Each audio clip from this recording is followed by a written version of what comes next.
This hero bomber theory. It's a good story, it works in a newsroom, but no way Jewell did this. And as soon as the FBI put Jewell on the evening news, they gave the real bomber a free pass. How aware were you of the story at the time? And like, how much did you really dive into it now? I'm from England, so I mean, I remember hearing obviously about the Olympic Park bombings, like just in the ether, and about, you know, over time, it's one of those sort of very famous events. But I actually really didn't know anything about it. I mean, I didn't even know the Richard Jewell story or the Eric Rudolph story. I think one was maybe a little shadowed from it, you know, just being over there. I was very aware of it, and I'm aware of the other, but I didn't put them together like most people didn't, because there was, first of all, there was the time thing. Mm-hmm. The other part of it was there was also an imperative not to connect the two from the FBI's point of view, because it meant that the original thing had been this colossal mistake. That's what's interesting about this story is I think this show brings to light a lot of the unsung heroes, a lot of the people that actually, without them, this would not have all been tied together. You know, it's telling, you know, giving us insight into an amazing group of people, all different, from all different walks of life, and how this, you know, this mass manhunt that went on for close to 8 years finally came to a close. Between like the FBI and the ATF, right, is also like kind of interesting, the politics of like, these are college boys and these are like hunters. Human beings aren't really good at actually working together. You take a family just trying to figure out where they're going to go on vacation. I mean, so if you just an IKEA. Yeah. So if they can't even do that, I mean, and it's ever thus when there's turf to be protected, when there are two actually different imperatives.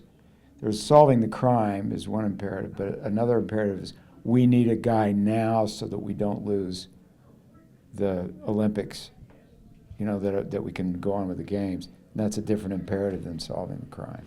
Eric Rudolph is a hero. We are going to help him. Rudolph created a war between us, and as long as we're fighting each other, we're not stopping him from executing his bigger plan.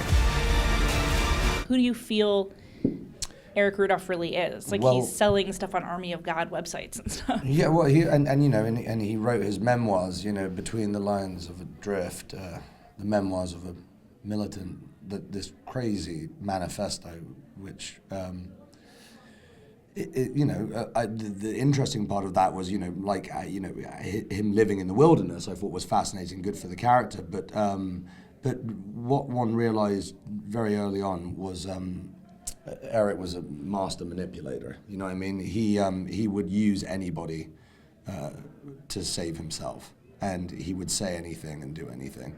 I'm talking about his own family. Like he really cared about nothing and nobody but himself. We said it was a God complex. He wanted to play God. How are your outdoor skills? Like, are you a camping guy? Could you survive outside? Yeah, I mean, I grew up in England in the countryside most of the time, so I was pretty happy in the woods. It was fun. Maybe not at yours, but...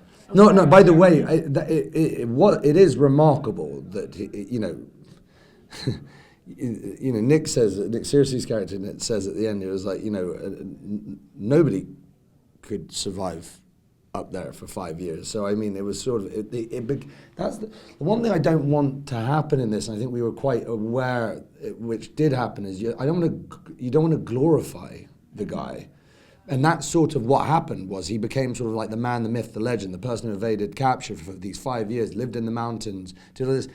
He'd been planning this for years. He stacked food, he'd hidden things in trees, he'd put things away, he knew his caves, he knew every single part. Like, he wasn't a superhero. He was an evil bastard, truly. Like, he was awful. And like, the one thing I don't want to happen in these shows, which I think we were very aware of, and I think we did quite well, was you do see by the end of it that this man, you know, cared about nothing and nobody. People also say that you're the man who detonated that bomb in Centennial Olympic Park. Are you? We gotta go! Get down! It's sort of a cautionary tale. Particularly now, we were just talking about what it would have been like now if this happened.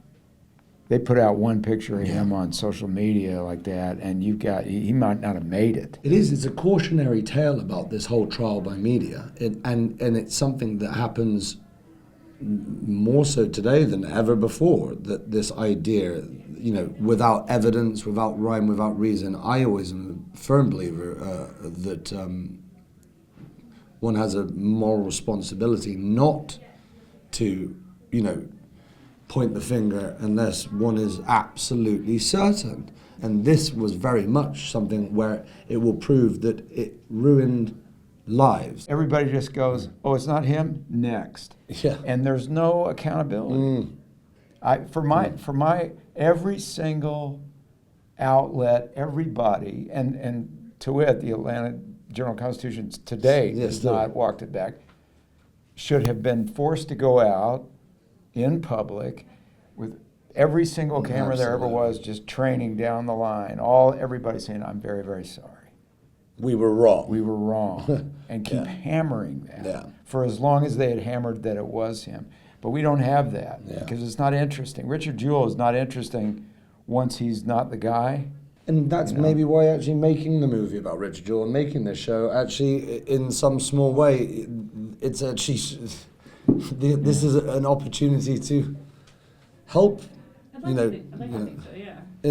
way, in some small way, maybe way too little, way too late, because, dear Richard passed a few years back, and, I mean, that it's...